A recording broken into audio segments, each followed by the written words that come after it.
نتشرف بضيفنا الغالي الفنان التركي عادل شان من وزارة الثقافة التركية، وهو شاعر شعبي معروف في مسلسل التركي أرطغرل المشهور وبرفقة الخيول الأصيلة.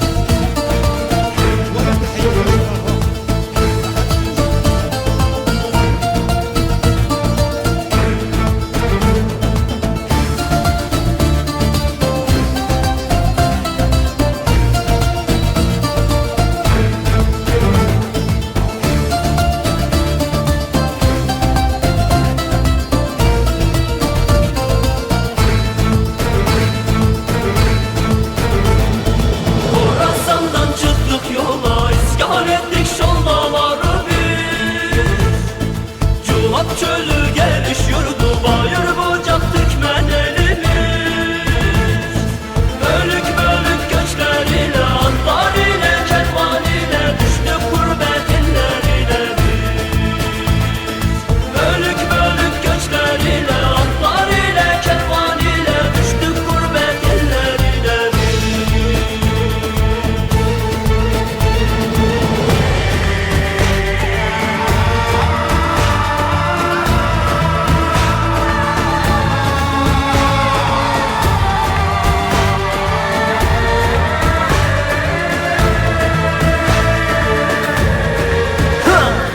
Dağlara konuşur o dik duran adam, hadi güç verir uzak ama çok yakın adam. Göçlere kapılan Türk tohumlarını üç kıtaya dayayan can ciğer adam. Tepelerin ardına uzanır gözler, mıh gibi çakılır kulağına sesler. Kalpler atar 1500 kilometre ileride kardeşin seni bekler.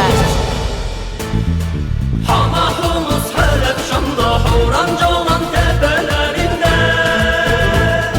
Beydilli Erbeyli Baharat Bayat Türkmen aşiretimiz. Bölük bölük göçler ile anlar ile kervan ile düştük gurbet illerine biz. Bölük bölük göçler ile anlar ile kervan ile düştük gurbet illerine biz.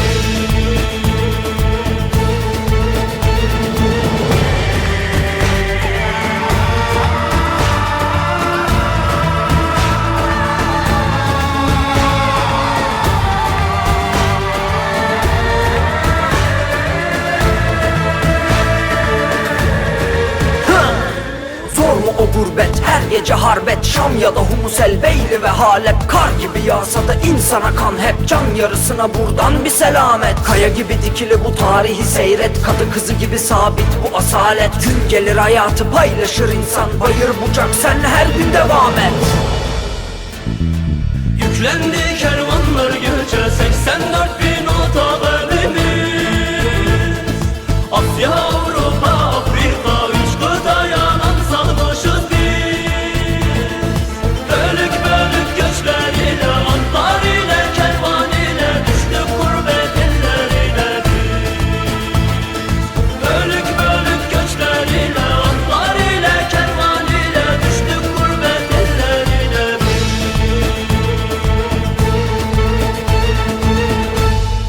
Evet, alkışlar gelsin Adil kardeşimize. Suriye Türkmenlerinin bir nazlı yari var. Bir ana vatanı var. Bir Türkiye'si var. Bütün İslam aleminin umudu Türkiye'ye gelsin.